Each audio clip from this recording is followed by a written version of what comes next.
The Bank of England has cut interest rates for the first time in 4 years from 5.25% to 5%. So how will it affect you? So this is a good sign for borrowers who have been waiting for rates to be cut, but it's not a massive drop. People did expect this to come a bit sooner, but inflation took quite a while to come down, and key measures that the Bank of England looks for, including wage growth, remained high.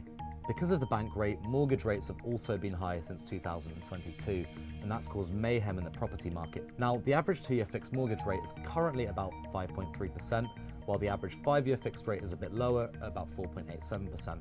Lenders have been already cutting their mortgage rates for several weeks, preparing for a Bank of England rate cut, and last month Nationwide actually offered a sub 4% deal. It was the first lender to do so since April. So that means today's decision has been more or less already priced in. Bank rate decisions usually impact those on tracker or variable rate mortgages, so around 1.3 million homeowners.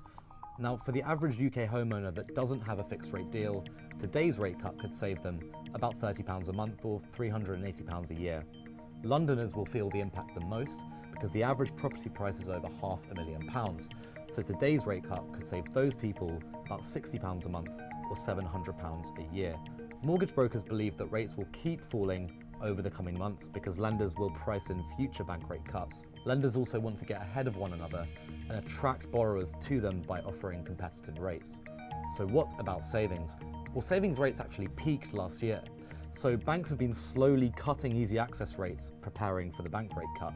The average easy access savings rate is just over 3%. So a saver with 10 grand in an average easy access account would earn just over £300 in interest over the next year.